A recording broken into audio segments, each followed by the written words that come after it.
अस्सलाम वालेकुम dear student. आज जो डायमेंशन का टॉपिक हमने पढ़ा, इसमें कुछ इम्पोर्टेंट इक्वेशन है, इसकी डायमेंशन हमने मालूम करनी है। तो सबसे पहले यहाँ पर जो हमारे पास है वो है E is equal to H F. यहाँ पर E इसमें एनर्जी है, H इसमें प्लॉन्क कांस्टेंट है, F इसमें फ्रीक्वेंसी है। अगर हम इस इक्वेशन से पहले मालूम कर लें, क्योंकि एनर्जी फ्रीक्वेंसी की डायमेंशन मालूम करो तो आसान है। यहाँ पर प्लॉन्क कांस्टेंट की डायमेंशन हमें मालूम नहीं है, हमने एच के लिए डायमेंशन मालूम करना है कि एच की डायमेंशन क्या है। तो हम इस इक्वेशन को यूँ लिख सकते हैं that E is equal to H F or, H is equal to E divide by F. फिर अगर आप देखें तो एनर्जी की जो यूनिट है, सबसे पहले स्टूडेंट ये देखें कि आपने डायमेंशन मालूम करना है। तो जो इक्वेशन आपके पास है, जो फिजिकल क्वांटिटी है, इसके लिए पहले आप बेस यूनिट लेंगे और बेस यूनिट के बाद फिर आप डायमेंशन लेंगे। तो देखिए, एनर्जी की डायमेंशन अगर मैं डायरेक्ट नहीं लिख सकता तो एनर्जी की यूनिट मुझे मालूम है कि एनर्जी की यूनिट है जूल, और फ्रिक्वेंसी की जो यूनिट है वो है हर्ट्ज। और फिर मैं लिख सकता हूँ कि जूल बराबर है newton into metre divide by hertz बराबर है 1 डिवाइड बाय सेकंड। फिर अगर आप इसको यूँ लिखते that H is equal to newton metre, और सेकंड को आप ऊपर लिख सकते हैं। कैसे? यहाँ पर अगर आपने एस को मल्टीप्लाइड भी कर ले, एस को डिवाइड भी कर ले, यहाँ से ख़त्म हो गया, तो एस मैंने यहाँ पर लिखा। देखिए, फिर न्यूटन की डायरेक्टली जो डायमेंशन है वो हमें मालूम नहीं है, लेकिन हम ये लिख सकते हैं कि जो न्यूटन है वो बराबर है kilogram metre divided by second square into metre, और सेकंड यहाँ पर है।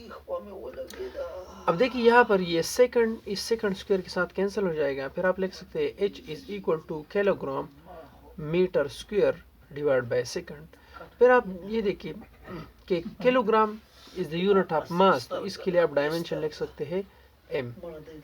Metre is the unit of length, इसकी डायमेंशन है एल, तो इसकी स्क्वायर है, तो यहाँ पर भी आप स्क्वायर लिखे। S is the unit of time, तो इसकी डायमेंशन है टी, और इस और आप लिख सकते हैं T power -1। This is the dimension of Planck constant H. ये तो हमें मालूम हो गया। अब अगर आपने ये करना है कि ये इक्वेशन डायमेंशनली करेक्ट है या नहीं, आपने ये मालूम करना है, तो आप इस तरह लिखे that E is equal to H F, और एफ के लिए आप लिख सकते हैं frequency is equal to 1 divided by second, और फिर आप इसको लिख सकते हैं टी पावर -1। तो अगर आप यहाँ पर पुट कर ले कि एनर्जी की जगह अपने ये लेफ्ट हैंड साइड मालूम कर ले पहले, या राइट हैंड साइड मालूम कर ले, या मैं डायरेक्ट लिख रहा हूँ, एनर्जी की जगह आप लिखें न्यूटन मीटर, और यहाँ पर इसकी जो डायमेंशन है, ये जो न्यूटन मीटर है वो किसके बराबर है? ये बराबर है kilogram metre divided by second square into metre. तो फिर आप लिख सकते हैं किलोग्राम और metre square divided by second square. फिर आप इसको यूँ लिख सकते हैं दैट किलोग्राम की जगह आप लिखें एम, यानी kilogram is the unit of mass, तो इसकी डायमेंशन एम है। Metre is the unit of length, इसकी डायमेंशन एल है, यहाँ पर स्क्वायर, और second is the unit of time, इसकी डायमेंशन आप लिखे टी। एक ही आपके पास हो गया लेफ्ट हैंड साइड। दूसरा आपने मालूम करना है एच की जगह आपने पुट क्या करना है? एच की जगह इसकी डायमेंशन लेके, ये जो आपने मालूम की, आप ये पुट कर ले M L power 2 T power -1, और फ्रीक्वेंसी की जगह आप टाइम पीरियड पुट कर ले, टाइम पीरियड टी और -1। अब देखिए, यहाँ पर मल्टीप्लिकेशन आ गया।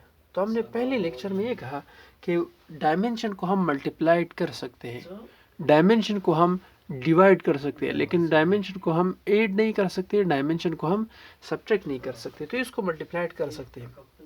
फिर हमने इसको यूँ लिखना है दैट एम एल पावर 2 और टी पावर -2 हो जाएगा। यहाँ पर ये क्या बन गया? This is right hand side. तो लेफ्ट हैंड साइड और राइट हैंड साइड से हमें पता चल गया कि ये जो इक्वेशन है, इक्वेशन नंबर बस, दिस इज डायमेंशनली करेक्ट। जो सेकंड इक्वेशन है, E is equal to M C square, E is equal to M C square, where E is the energy, M is the mass, C is the speed of light. और energy के लिए हमने पहले यहाँ पर dimension मालूम किया, energy की जगह न्यूटन मीटर, और फिर हमने ये वाला डायमेंशन मालूम किया, ये वाला। तो इसकी जगह हम लिखेंगे कि जो लेफ्ट हैंड साइड है, इसकी डायमेंशन क्या आ रही है? इसकी डायमेंशन आ रही है M L power 2 T power -2। ये लेफ्ट हैंड साइड, या इसको आप इक्वेशन 1 कह सकते हैं। अब ये जो राइट हैंड साइड है इसके लिए हमने मालूम करना है, तो एम की जगह आप इसकी पहली यूनिट लेके, एम की जगह लेके, एम मास की यूनिट है किलोग्राम, और सी स्पीड अप्लाइड है तो स्पीड की यूनिट है मीटर डिवाइड बाय सेकंड, इस पर स्क्वायर है तो आप इसको स्क्वायर कर ले। फिर यहाँ से लेके किलोग्राम और metre divide by second whole square है तो यहाँ पर आप लिख सकते हैं metre square divide by second square. फिर kilogram is the unit of mass, तो इसके लिए डायमेंशन आप लिखे M, metre is the unit of length, इसके लिए आप डायमेंशन लिखे L square, S is the unit of time, तो इसके लिए आप डायमेंशन लिखे टी पावर -2। अब देखिए स्टूडेंट, यहाँ पर जो m पावर 1 या l पावर 2 t पावर -2 आ रहा है, ये हो गया आपके पास राइट हैंड साइड। और आप देखिए, अगर आप इसको इक्वेशन नंबर 2 कहे तो इक्वेशन नंबर 1 और इक्वेशन नंबर 2 दोनों बराबर है, तो इसका मतलब ये हो गया कि ये इक्वेशन नंबर 2 भी क्या है, डायमेंशनली करेक्ट है। अब थर्ड आप ये लिख सकते हैं कि जो यूनिवर्सल लॉ ऑफ ग्रेविटेशन है, या F is equal to G M E M divide by R square है, इसमें पोर्स की डायमेंशन मालूम करना ये तो आसान है, जो मास है, रेडियस है, ये सब। लेकिन इसमें जो जी ग्रेविटेशन कांस्टेंट है, इसके लिए हम क्या कर ले, तो हम इस तरह कर सकते हैं, इसको अगर हम लेके कि हमने जी के लिए डायमेंशन मालूम करना है, तो यहाँ से हम पहले जी मालूम कर लेंगे। तो अगर मैं इस तरह लिखूँ that F is equal to G M E M divided by R E square, पहले हमने जी मालूम करना है तो आर ई स्क्वायर को यहाँ पर मल्टीप्लाई करें। आप लिख सकते हैं यहाँ से एफ और E square is equal to G M E और एम।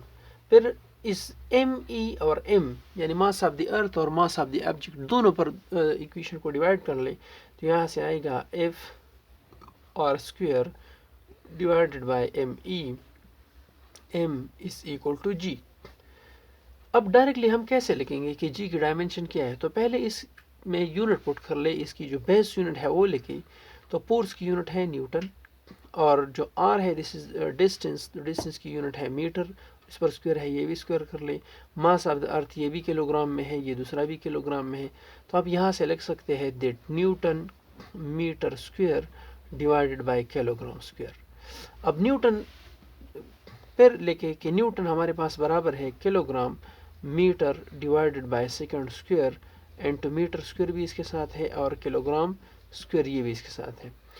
ये 1 किलोग्राम इस स्क्वायर के साथ कैंसिल हो जाएगा, यहाँ पर मीटर स्क्वायर और मीटर है, ये दोनों मल्टीप्लाई होंगे, तो यहाँ से आप लिख सकते हैं metre cube divided by second square and to kilogram.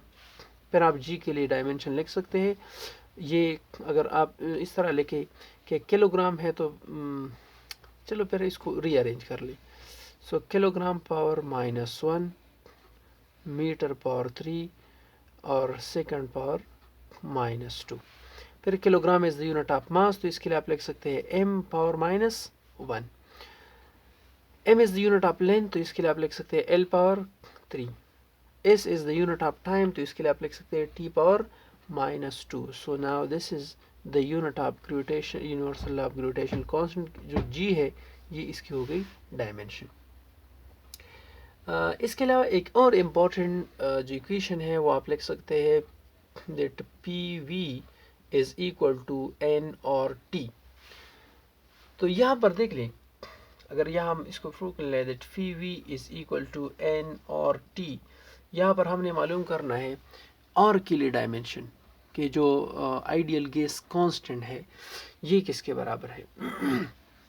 तो आइडियल गैस कांस्टेंट के लिए हम इस तरह कर ले कि ये जो P है दिस इज प्रेशर, V हमारे पास वॉल्यूम है, और R हमारे पास आइडियल गैस कांस्टेंट है, और ये जो T है दिस इज टेम्परेचर, और जो N है this is amount of substance है, और इसकी भी डायमेंशन है, इसको हम रिप्रेजेंट कर सकते हैं N से।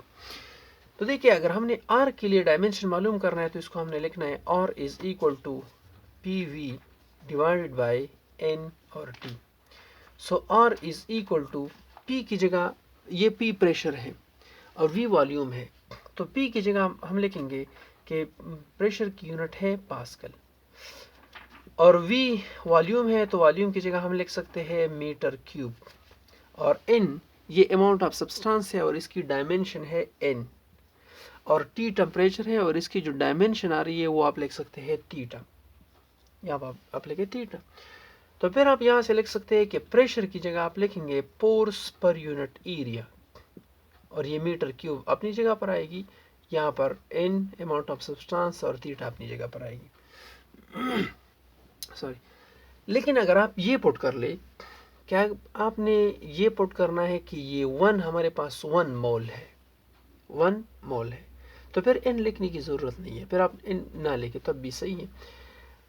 चलो यहाँ से मालूम कर देते हैं। So R is equal to, force की जगह आप लिखे, पोर्स की यूनिट है न्यूटन, एरिया की यूनिट है metre square, into metre cube volume की जगह हमने लिखा था, और एन थीटा अपनी जगह पर लिखी। ये मीटर स्क्वायर इसके साथ कैंसिल हो जाएगी, फिर आप यहाँ पर लिखें न्यूटन मीटर डिवाइडेड बाय, लेकिन ये न्यूटन है, ये एन है मोल, और थीटा अपनी जगह पर। ये न्यूटन है तो इसको फिर आप लिखें kilogram metre divide by second square into metre divided by N theta. Metre और मीटर मीटर स्क्वायर आ जाएगा। So R is equal to kilogram metre square divide by second square N to N. अगर ये आपने 1 put करना है तो फिर इसको ना लेके सिर्फ थीटा लेके, फिर आप यहाँ से लिख सकते हैं that kilogram is the unit of mass, so इसके लिए आप लिखे M, M is the unit of length, इसके लिए आप लिखे M power 2, S is the unit of time, तो इसके लिए आप लिख सकते हैं सेकेंड यूनिट ऑफ टाइम है, टी लेके पावर -2 है, और इसके साथ लेके theta. This is the dimension of ideal gas constant R, M power 1 लिखे, एल पावर 2 लिखे, टी पावर -2 लिखे, और थीटा लिखे। ये इसकी डायमेंशन हो गई। एक बात याद रखना, अगर MCQs में कुछ इस तरह है, मैं एक मिसाल के तौर पर लिख रहा हूँ कि वॉल्यूम के लिए आपने मालूम करना है dimension, dimension of volume V, volume V के लिए आपने डायमेंशन मालूम करना है। सो वॉल्यूम के लिए आप यूनिट लेके, वॉल्यूम के लिए यूनिट है मीटर क्यूब, और इसकी डायमेंशन मैं लिखूंगा तो डायमेंशन इसकी आ रही है L पावर 3, और MCQs में कुछ ऑप्शन इस तरह किया गया, M power 0, L power 3, T power 0, तो ये दोनों का मतलब सेम ही है। देखिए M पावर 0 का मतलब है 1, T पावर 0 का मतलब है 1, लेकिन आप ये सही तरीका है ये लिखेंगे। अगर आपने सिर्फ ये भी लिखा ये भी ठीक है, लेकिन ये भी इससे ज़्यादा ठीक है। यानी MCQs में अक्सर इस तरह का ऑप्शन वो लोग देते हैं, तो फिर यहाँ पर कंफ्यूज होने की ज़रूरत नहीं है। ओके स्टूडेंट, आप इस पर ट्राई कर ले, जितनी भी इक्वेशन है, इक्वेशन ऑफ मोशन है, या जो 3 इक्वेशन ऑफ मोशन है, VF is equal to VI plus AT, S is equal to VIT plus 1 और 2AT स्क्वायर, या 2AS is equal to VF square plus VI square, या S is equal to VT, जितने भी फार्मूले हैं आप इस पर ट्राई कर ले, कोशिश कर ले इसकी डायमेंशन मालूम करना। इसी तरीके से कर ले, पहले इक्वेशन में जो फिजिकल क्वांटिटी है इसके लिए बेस यूनिट लेके, और बेस यूनिट के बाद फिर इसके आप डायमेंशन लिख सकते हैं। ओके, थैंक यू, अल्लाह हाफिज़।